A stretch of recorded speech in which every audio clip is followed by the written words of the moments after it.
Diceritakan, Prabu Basupati di Istana Negara Wiroto dihadap Patih Wakisworo dan Aryo Darmoruci, beserta para punggawa negara. Mereka membicarakan para putra Prabu Basupati yang sekarang telah beranjak dewasa. Para putra itu adalah Raden Basumurti, Raden Basukesti, dan Raden Basunondo. Tidak lama kemudian, hadir pula Dewi Brahmoneki bersama putra pertamanya, yaitu Raden Kaniyoso. Putra Dewi Brahmoneki yang lain, yakni Raden Manonbowo, dan Raden Paridarmo, menunggu di luar Siti Hinggil. Dewi Brahmoneki mengaku, tadi malam bermimpi didatangi arwah suaminya, yaitu Prabu Parikenan, yang memberikan wasiat supaya para putra hidup mandiri, dan tidak lagi bersantai di Istana Wiroto. Untuk itu, Dewi Brahmoneki kemudian meminta sebidang tanah kepada Prabu Basupati, sebagai tempat tinggal ketiga putranya, dan supaya mereka menjadikannya lahan bercocok tanam. Prabu Basupati mengabulkan permintaan adiknya itu. Ia lalu memberikan tanah bekas milik Aryo Gandoro kepada Raden Kaniyoso bersaudara. Adapun Aryo Gandoro, tidak lain adalah punggawa negara Medang Kamulan pada masa pemerintahan Sri Mohorojo Purwocondro, yang sudah lama meninggal dunia. Karena tidak memiliki keturunan, tanah tempat tinggalnya itu tiada yang mewarisi pula. Akibatnya, tanah itu sekarang tak terawat lagi, dan banyak ditumbuhi tanaman liar. Dewi Brahmoneki menerima pemberian kakaknya itu dengan senang hati.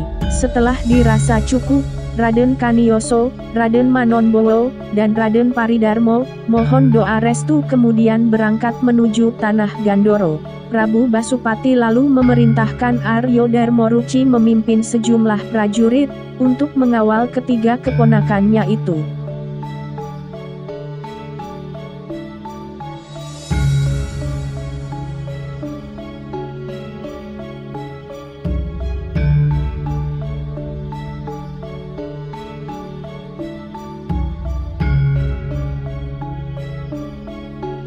Diceritakan, baru saja rombongan Raden Kaniyoso meninggalkan ibu kota Wiroto, mereka langsung bertemu pasukan raksasa dari negara Pringgodani, yang dipimpin Prabu Rambono, putra Prabu Kurombo.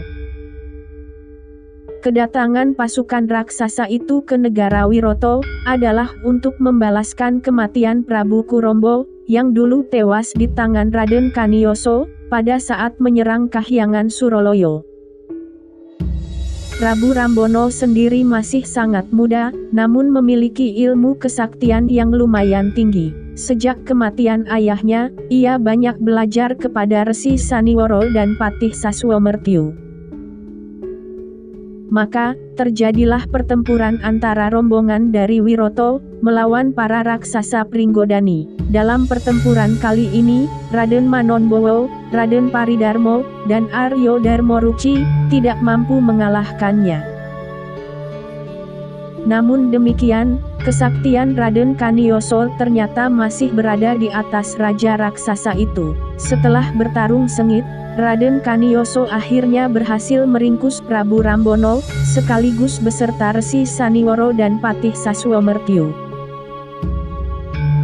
Raden Kaniyoso dan Aryo Darmoruci lalu menghadapkan para raksasa itu kepada Prabu Basupati di Istana Wiroto.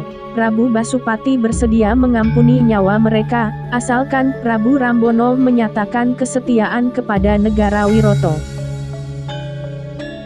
Prabu Rambono menurut, dan ia kemudian mengucapkan sumpah setia di hadapan Prabu Basupati dan para punggawanya.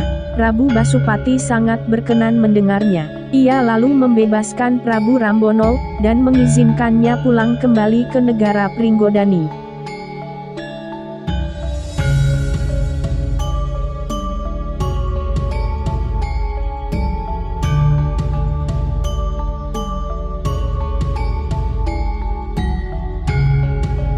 Diceritakan, setelah keadaan aman, Raden Kaniyoso dan rombongannya kembali melanjutkan perjalanan menuju tanah Gandoro. Sesampainya di sana, tiba-tiba hujan deras turun selama beberapa hari. Banjir bandang pun melanda daerah itu, membuat sebagian prajurit Wiroto hanyut entah kemana.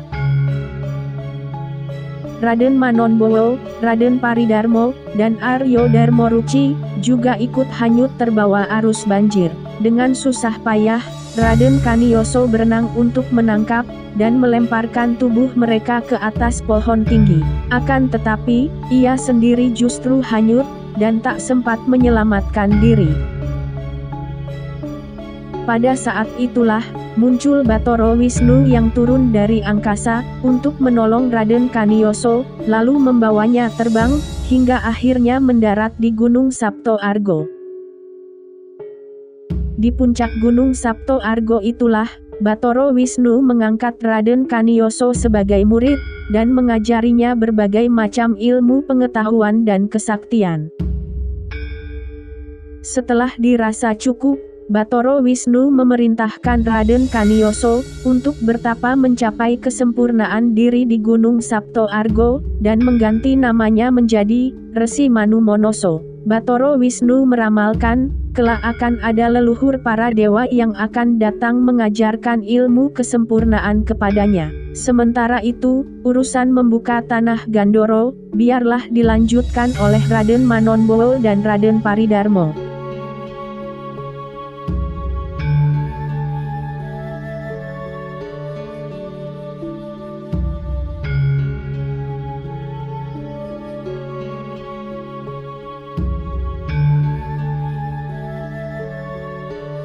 Diceritakan, saat banjir telah surut, Batara Wisnu datang ke tanah Gandoro menemui Raden Manonbowo, Raden Paridarmo, dan Aryo Darmoruci, yang sedang menangisi nasib kakak mereka. Batara Wisnu mengabarkan, bahwa Raden Kaniyoso selamat dari banjir bandang, dan saat ini telah menjadi pertapa di Gunung Sapto Argo. Raden Manonbowo dan yang lainnya lega mendengarnya, serta berniat menyusul ke sana.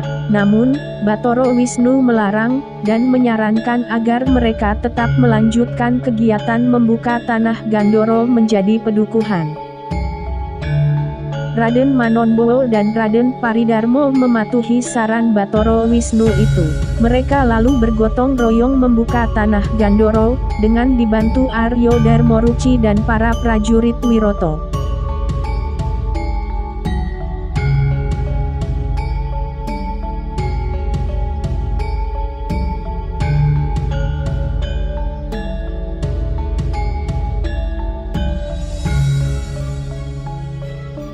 Sementara itu, diceritakan, Raden Kaniyoso menelusuri Gunung Sapto Argo yang memiliki 7 puncak, untuk mencari tempat yang cocok sebagai pertapaan. Saat menelusuri puncak demi puncak, Raden Kaniyoso melihat ada seberkas cahaya tejo, tegak lurus ke angkasa. Setelah didekati, ternyata cahaya tejo itu memancar keluar dari tubuh seekor wanoro berbulu putih bersih, yang sedang bertapa. Wanoro putih itu terbangun, dan menyambut kedatangan Raden Kaniyoso. Ia mengaku bernama Kapi Supolowo, putra Batara Bayu, yang bertapa ingin mendapatkan kesempurnaan hidup. Menurut petunjuk dari ayahnya, Kapi Supolowo akan mencapai cita-cita itu, apabila mengabdi kepada keturunan Batara Brahmo, yang bernama Raden Kaniyoso. Raden Kaniyoso menerima pengabdian Kapi Supolowo. Mereka berdua lalu membangun sebuah pertapaan, di bekas tempat Kapi Supolowo bertapa tadi, dan diberi nama Padepokan Ratawu. Sesuai nasihat Batara Wisnu, Raden Kaniyoso kemudian mengganti namanya menjadi Resi Manumonoso, sedangkan Kapi Supolowo diganti gelarnya menjadi Putut Supolowo. Setelah membangun padepokan, Resi Manumonoso kemudian mulai bertapa, untuk meraih kesempurnaan hidup. Setelah beberapa hari terlewati, Batara Endro dan para penghuni Kahyangan Suroloyo, merasa gerah terkena hawa gaib yang dipancarkan olehnya. Batara Endro lalu menurunkan hujan deras, disertai angin badai dan petir, menyambar-nyambar di puncak Gunung Sapto Argo, namun tidak berhasil membangunkan Resi Manumonoso.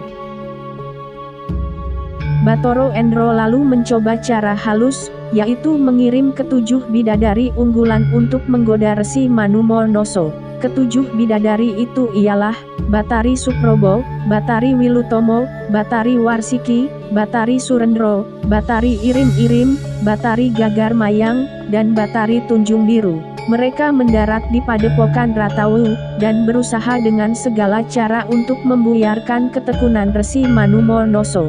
Akan tetapi, ketujuh bidadari itu justru terlempar kembali ke Kahyangan Suraloyo, akibat hawa gaib yang dipancarkan sang resi. Tidak lama kemudian, datanglah leluhur para dewa, yaitu Sang Hyang Podowenang, yang mendarat di Gunung Sapto Argo. Resi Manumonoso mendapat firasat, dan segera terbangun dari tapanya, untuk kemudian menyembah penuh hormat kepada Sang Hyang Podowenang.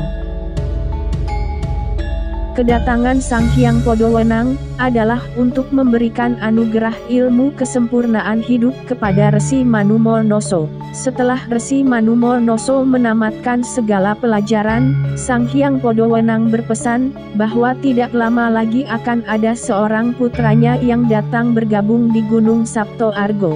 Putranya itu tidak lain adalah Bathara Ismoyo, yakni kakak dari Bathara Guru, yang selama ini tinggal di alam Sundoruri.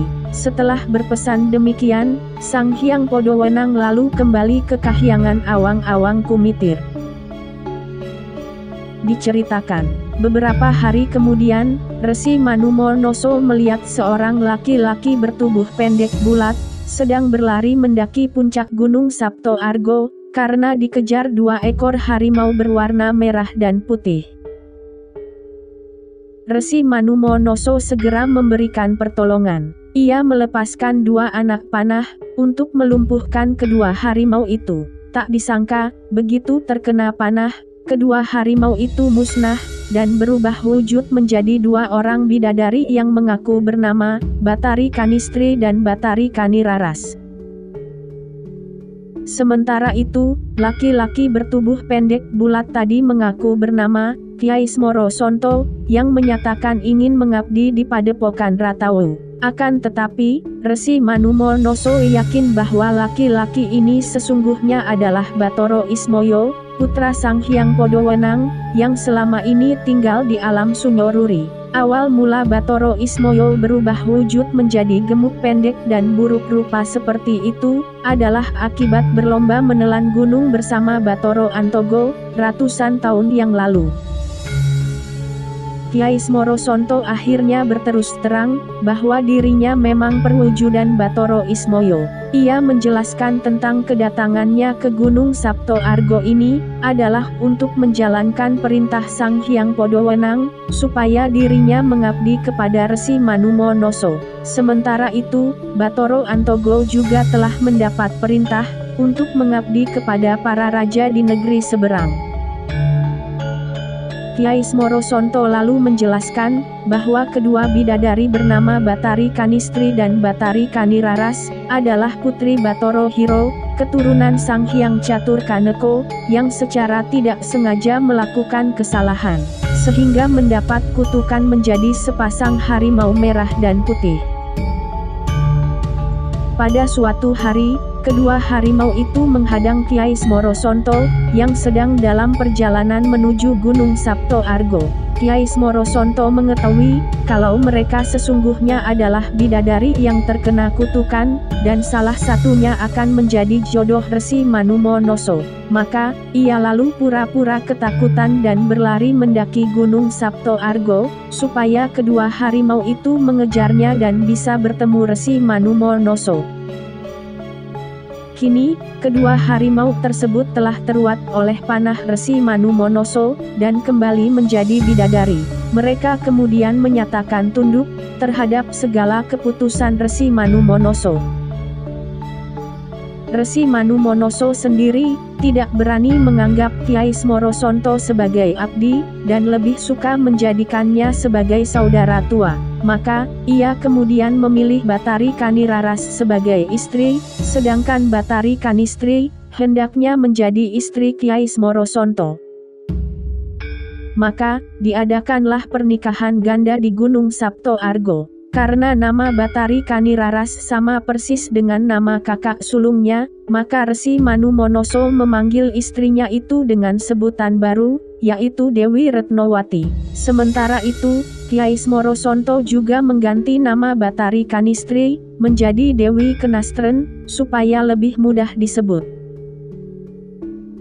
Sejak saat itu, Kyai Smorosonto tinggal di Gunung Sapto Argo, sebagai pengurus rumah tangga Padepokan Ratawu, dan mengganti namanya menjadi Janggan Semaro.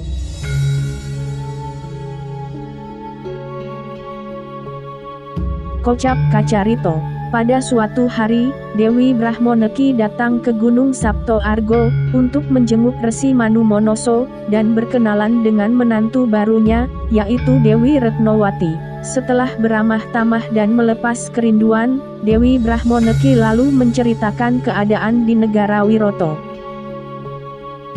Saat ini, Resi Brahmastungkoro di Gilingwasi, dan Resi Werigu di Medangkawuri atau Wiroto Lama, telah meninggal dunia. Kedudukan mereka lalu digantikan oleh menantu masing-masing, yaitu Aryo Darmoruci menduduki Padepokan Gilingwasi, bergelar Resi Darmoruci, serta Aryo Sugondo, menduduki Padepokan Medangkawuri, bergelar Resi Sugondo. Dewi Brahmoneki juga mengabarkan, bahwa beberapa hari lagi, Prabu Basupati akan melangsungkan pernikahan untuk putra kedua dan ketiganya, yaitu Raden Basukesti dan Raden Basunondo. Rupanya, Prabu Basupati hendak berbesan dengan adik iparnya, yaitu Aryo Awonggo, yang memiliki 3 orang putri bernama, Dewi Poncowati, Dewi Sukowati, dan Dewi Dworowati. Raden Basukesti akan dinikahkan dengan Dewi Poncowati, sedangkan Raden Basunondo dinikahkan dengan Dewi Sukowati. Untuk itu, Dewi Brahmoneki lalu menyampaikan pula undangan Prabu Basupati kepada Resi Manumonoso, supaya berkumpul di Istana Wiroto, untuk menghadiri pernikahan itu. Maka, esok harinya, Dewi Brahmoneki kemudian turun gunung bersama Resi Manumonoso dan Dewi Retnowati. Mereka akan singgah pula di Pedukuhan Gandoro, untuk mengajak serta Raden Manonbowo dan Raden Paridarmo, yang kemudian akan bersama-sama menuju ke Istana Wiroto.